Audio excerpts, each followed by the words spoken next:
Vous avez dit que je vous avais tué. Revenez pour me hanter alors. Les victimes hantent leurs meurtriers. Et je sais que des fantômes ont erré sur la terre. Restez toujours auprès de moi. Prenez la forme que vous voudrez. Rendez-moi fou. Seulement ne me laissez pas dans cet abîme où je ne peux vous trouver. Oh Dieu, c'est indicible. Je ne peux vivre sans ma vie. Je ne peux vivre sans mon âme.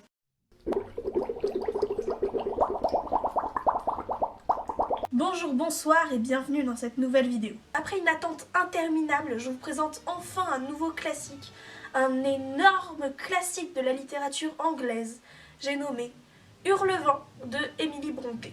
Lorsque Monsieur Earnshaw ramène un enfant abandonné dans sa maison, Heathcliff, c'est la panique. Son fils Hindley n'accepte pas cet enfant. Ouais, faut avouer qu'il est un peu basané, Et du coup, il lui fait vivre un enfer. Sa fille Catherine, quant à elle, va se lier d'un amour fusionnel et passionnel avec Heathcliff. Tous trois vont grandir dans cet amas de sentiments aussi forts qu'opposés. Heathcliff va devenir un homme pas super sympa. Pour sa défense, entre son père adoptif et son frère, il a pas été gâté, comme gosse. Toujours est-il qu'il va décider de se venger des deux hommes qui ont gâché sa vie selon lui, Hindley, le frère de Catherine, et Edgar, le mari de Catherine. La destruction des deux familles et de leur descendance ne va alors constituer que son seul objectif.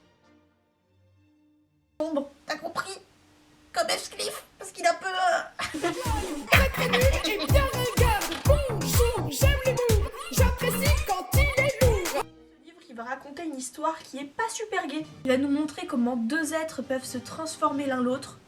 Pas dans le bon sens d'ailleurs. Comment notre histoire et notre vécu font qu'on peut devenir une personne complètement différente de ce qu'on était à la base. Les sentiments des personnages sont violents, durs, destructeurs. Et tout ça, ça va conférer au livre une espèce d'atmosphère hyper étouffante. Pas dans le sens que peut être un thriller où t'es plutôt dans l'histoire de Page Turner en mode je veux savoir la fin, qui c'est, mais là c'est plutôt une espèce d'atmosphère qui...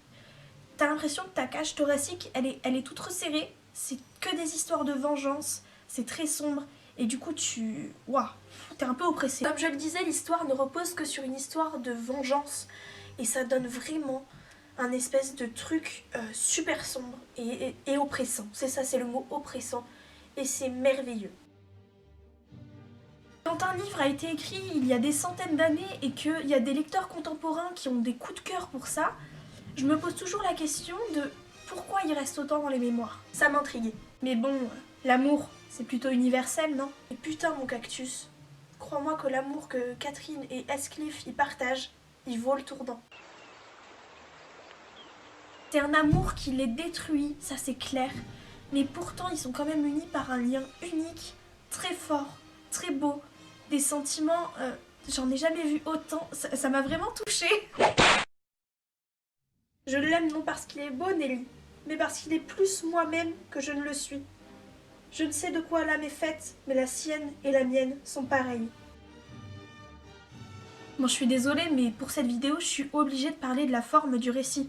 Quand on parle de classique, on parle forcément d'une plume qui a marqué les mentalités, et c'est pour ça que je vais vous en parler un petit peu. L'histoire de ce bouquin est assez complexe, je pense qu'on peut le dire. Et ce qui va donner un petit peu cette complexité, c'est comment le récit est construit. Parce que le récit, c'est différents récits oraux emboîtés les uns dans les autres. On débarque avec une personne qui va arriver en tant qu'étranger dans la ville et qui va poser des questions aux habitants sur la mystérieuse demeure qu'est Hurlevent, et c'est comme ça qu'on va apprendre l'histoire des personnages. Donc c'est souvent des récits oraux dans lesquels s'emboîtent d'autres récits oraux, et ça fait comme ça, et c'est super bien foutu. Au-delà de ça, les descriptions sont assez détaillées, dans le style de l'époque, quoi. Je sais que ça peut en rebuter certains, mais si vous aimez pas ça, vous pouvez toujours les passer, et si vous les lisez, croyez-moi, ça aide l'imaginaire, et ça renforce l'aspect angoissant du livre. Ce sont les descriptions qui vont nous permettre de découvrir des personnages complexes aux sentiments tout simplement touchants, énormes, forts, violents, destructeurs. Et je suis sûre que tous ces sentiments vous toucheront en plein cœur. Je suis venu vous dire salut. Et voilà, cette vidéo est maintenant terminée, j'espère qu'elle vous aura plu. Hurlevent est un roman qui m'a marqué, je pense que vous l'avez compris, surtout à cause des émotions qui en ressortent, qui sont juste indescriptibles. Il faut lire ce livre pour découvrir des sentiments aussi violents et destructeurs, et en même temps magiquement bouleversant. N'hésitez pas à me dire si vous l'avez lu en commentaire, je serais ravie d'avoir vos avis, ou si vous avez envie de le lire. En attendant, moi je vous retrouve plus tard pour de prochaines vidéos, et je vous fais une bisette livresque sur chaque joue. Eh oh, allez, viens, abonne-toi, on est bien. Il y a des cactus et des livres. C'est bien les cactus, c'est bien les livres.